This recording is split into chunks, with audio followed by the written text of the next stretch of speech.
Let's try this. Okay. In the beginning, God created the heaven and the earth. And with that, the fight is on. There are myriad posts on the internet of what I assume to be organized debates between scientists and religious apologists. Most of the following quotes are from a video on YouTube, Best of Non-Believers' Arguments and Comebacks, Part 2. Agaton Foundation, I'm not sure about that. Although few may be from companion videos, most of which share the same sort of title. The names of the speakers are not often shown. However, I have managed to find out the names of a few. I'm quite sure that if you wanted to find the references, you should have no real trouble doing so. Well, it seems to be proclaimed that only scientists are searching for the truth. There have always been and always will be godly men and women who study and learn and teach not just the Bible or theology, but every subject known. Learning is not a sin. While you may claim the Bible to be just a lot of mythology, it is yours to prove wrong. Opinions don't count, and whether you think yourself to be smarter, wiser, or greater than God, it's up to you to do more than make empty claims about the mythology of ignorant ancient civilizations. We can talk about that later. Science wants to do away with God. Maybe I should say scientists. I don't know why. What evil has he done? The evolutionist decries the audacity of those who believe in creation. They want to silence them completely. They do not want to allow them to ever raise their voice or rear their heads in defense of creation. They do not want to be questioned about the lack of evidence for their own facts, which are nothing short of belief. They feel that the creation believers are a danger to society. And the reasons they give is usually about all the atrocities committed in the name of religion. They claim that if science could only have full control, then all of man's problems would be solved in short order. Quote, putting God ahead of humanity is a terrible thing. Quote, to say that religion is useful is not at all to say it is truthful. We as scientists are in the truth business. Truth is not arrived at by fanning the flames of a crowd's opinion, but by the circumspect public scrutiny. Quote, the question of intelligent design comes down to, is this the best God can do? Do you think that if you were granted millions of years to design your world, that you would come up with nothing better than the KKK or the fascists? Okay, end quote. I have here a quote from a Bertrand Russell, who's one of the famous spokesmen of yesteryear, I suppose. And he says, what we must do. We want to stand up on our own feet and look fair and square at the world. Its good facts, its bad facts, its beauties and its ugliness. See the world as it is, and be not afraid of it. Conquer the world by intelligence, and not merely by being slavishly subdued by the terror that comes from it. The whole conception of God is a conception derived from the ancient Oriental despotisms. It is a conception quite unworthy of free men. When you hear people in church debasing themselves and saying they are miserable sinners and all the rest of it, it seems contemptible and not worthy of self-respecting human beings. We ought to stand up and look the world frankly in the face. We ought to make the best we can of the world, and if it is not so good as we wish, after all it will still be better than what these others have made of it in all these ages. He said it. A good world needs knowledge, kindliness, and courage. It does not need a regretful hankering after the past or a fettering of the free intelligence by the words uttered long ago by ignorant men. It needs a fearless outlook and a free intelligence. It needs hope for the future, not looking back all the time towards a past that is dead, which we trust will be far surpassed by the future that our intelligence can create. End quote. Now, I guess this is the idea the great minds of humanity can come up with. But when you look at it, there's nothing here but platitudes and innuendos. Where is this basis, for instance, of declaring that the whole conception of God is derived from Oriental despotisms? And then the idea that the world that we make will be better than the world others have made after all these ages? It's not only arrogant, but it's been proven patently false. Consider where we are now and lay the blame on God. That's the answers to all of these who don't believe nor understand God or humanity. To blame God for Nazis or the KKK is to blame God for all the evils of the world. And that shows a blind ignorance to what God has ordered. It isn't God, it's man. To stare the world in its face and see the beauty and ugliness. How is that supposed to make for a better world? Can't you do that now, even with God? Is it God that makes the ugliness that one sees? Is it really religion's fault that multitudes have died at the hands of despots? It's true that religion has played a major part in the deaths, perhaps, of multitudes of various religions. And I'm sure that millions have been put into slavery because of various religions. But really, is that the fault of religion or the fault of God? Or is that the manner in which men have abused such religion? Quote, man doesn't need that religious nonsense. We can save ourselves and be better for it. So, science goes on and denies and scoffs and ridicules the foolishness called faith. They promise that only science can make a better world for all. But what science? Is psychology a science? Has psychology made for better people? Has it always been seeking only the good for mankind? What about the years of darkness in insane asylums and psychiatric hospitals where people were locked away and forgotten? They were experimented on, they were lobotomized, and all in the name of science. How many died at the hands of overzealous doctors who prescribed large doses of drugs to induce stupor and pliability? Speaking of drugs and scientific good, what about the opioid crisis of this day? Better living through chemistry, right? Or the thalidomide babies of the 50s. They were a proud product of the scientific good for all people. And still scientists want to take the high ground and claim that faith is the worst enemy of humanity? Will scientists today accept culpability for the scientists of the Nazi regime who experimented on living Jews in all sorts of atrocious manners? They had limbs severed, they had organs removed, they cut and prodded and disfigured, all in the name of science. So will scientists accept responsibility for that? Science has given us better living through cell phones and social media.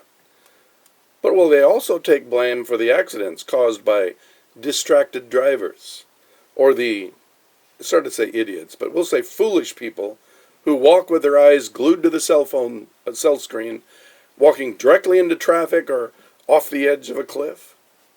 Is that science's fault that people misuse, abuse, and don't understand the purpose of science? The so-called scientific good has at best a very checkered past. So why are we putting so much confidence in science? Why the push to do away with every idea of God? Does God ever say, destroy scientists, like scientists are trying to do to God? What does science do for answers? It claims that science will one day discover the cure for cancer, just like it did for measles. And it's likely they will. But today, thousands are refusing the vaccines for measles because autism has increased exponentially, and people have to blame somebody, so it must be the vaccines. And no, it is not a religious belief. This skepticism of vaccines is not based upon the Bible, so don't try to blame religious fanaticism. Well, I will readily concede that much good has been accomplished by science. I still question the authority of any scientist to speak in absolute terms of the demise of religion or the non-existence of God. Many state their belief that religion has caused and continues to cause all manner of human suffering, and they like to point to the Taliban, which enforces the Islamic religion. They point to the Crusades and declare that Christianity also has a militant history. And the recent histories of any number of terrible customs and traditions, such as the forced genital mutilations of small girls, or the mutilation of arms, legs, or heads of those found guilty of stealing or adultery, or of merely walking with a man who is not related to the woman in places like Saudi Arabia. So to hear these scientists talk, science is only looking for the truth that will set men free. Science, after all, always seeks the truth and the betterment of mankind. So what about the science behind vaping, or earlier, tobacco? It was, after all, scientists who studied the quality of tobacco, the side effects, the cancer it caused, and while they were on the payroll of big tobacco, they falsified data, they hid data, they testified under oath that nicotine was wonderful, and that they defended their corporations with science. Today, the same is happening with the vaping trend. Science gave us the vape pen, science gave us the bubblegum flavors for little children, and now science is defending the corporation with scientific evidence of the safety and good of the vape pen. Look at the recent lawsuits in which major drug and chemical companies have been sued and ordered to pay billions in damages. Does that sound like science is the best for mankind? After all, both sides of the suit use science to back their claims of guilt or innocence. Scientists are truly an odd group. What is science? Which science disciplines have undertaken the attack upon the Bible? Which can speak with authority on the creation and the beginning? And are rocket scientists the highest-ranking members? The common defense against stupidity is, it's not rocket science. So exactly who are these rocket scientists? Are they the engineers which designed the mechanics of spacecraft? The pipes and electrical circuits and heat tiles? How does that make them capable of declaring there is no God? Maybe it's the ones who studied the gravitational pull of the Earth and the Moon and the thrust needed to escape Earth's gravity, how much time it will take to circle the Moon and the best angle of descent to once again penetrate the upper atmosphere and return safely to the terra firma and those loved ones waiting. Such science surely can answer the big questions of when life began and the age of the universe. Surely such speak with authority when they declare, as the cosmonaut Yuri Gagarin, the Russian guy, is reported to have done, I looked for God, and behold, he is not here. Obviously, one who's gone into space and looked can declare there is no God.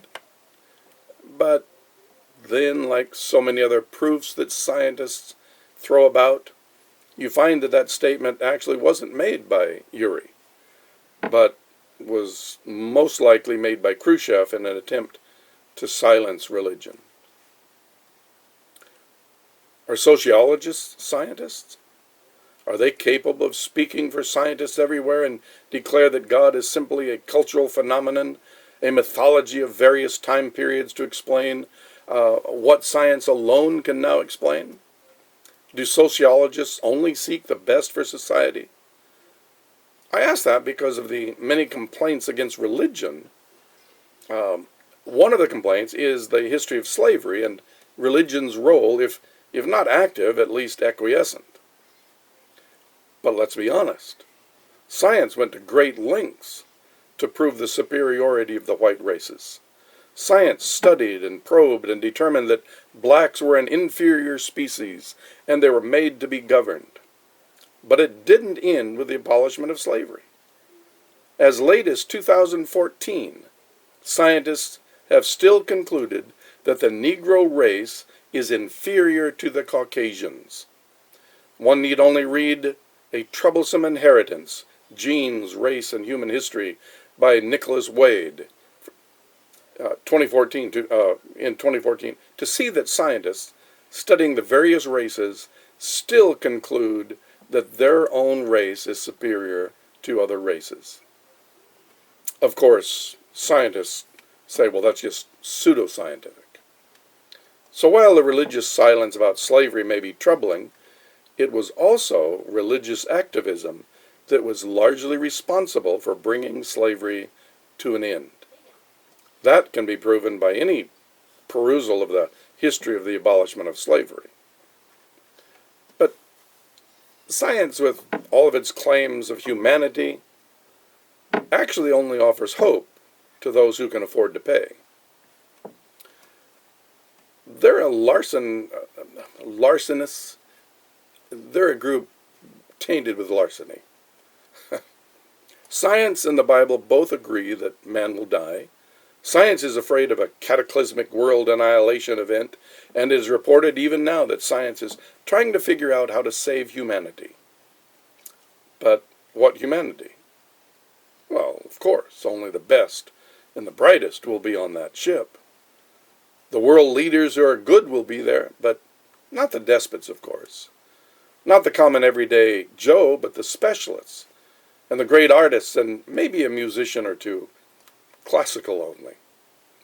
While science may offer hope for humanity, they will also have to pick and choose who they want to save, as they can't save everyone. We have glorified science to the point of deism. Our television shows feature the brilliance of doctors and forensic pathologists, all whom spout the obligatory foolishness of faith in God doctrine. They are all, without exception, shown to be honest, forthright, intelligent doctors who always reveal the truth, the guilt, the innocence of some victim or perpetrator, all within the time frame of the TV's audience attention span. But, again, what is almost never focused upon is the fact that in almost every one of these dramas, there is also an almost equally brilliant scientist that disagrees with the hero. There is the testimony under oath of some nemesis that has to be challenged. The court has to decide which expert is most believable, or the hero has to somehow undermine the testimony or study or research of their antagonist. Again, if science is always true, and scientists are only seeking the betterment of society, why then are there so many scientists who are willing to sell their testimony to the highest bidder? And why are there so many contradictions in the same field of science? I don't think that any actually complain about science and its discoveries, but only about its arrogance in declaring what it can't prove to be fact. One of them likened their own knowledge of the universe with a quart jar dipped into the ocean. People say, well, have you found life yet? Well, no, that's like going to the ocean and, as said before, taking a cup of water and scooping it up and saying, there are no whales in the ocean. Here's my data, you know. You need a slightly bigger sample. That was Neil deGrasse Tyson. And yet they still claim that God does not exist, that the Bible is just a collection of old, rehashed fables, and that science will one day give us all the answers we need. While we wait for the wonderful discoveries that science has yet to find, let us also not lose sight of the grace of God and the hope that only He gives. Don't judge God by the failings of man. Thank you.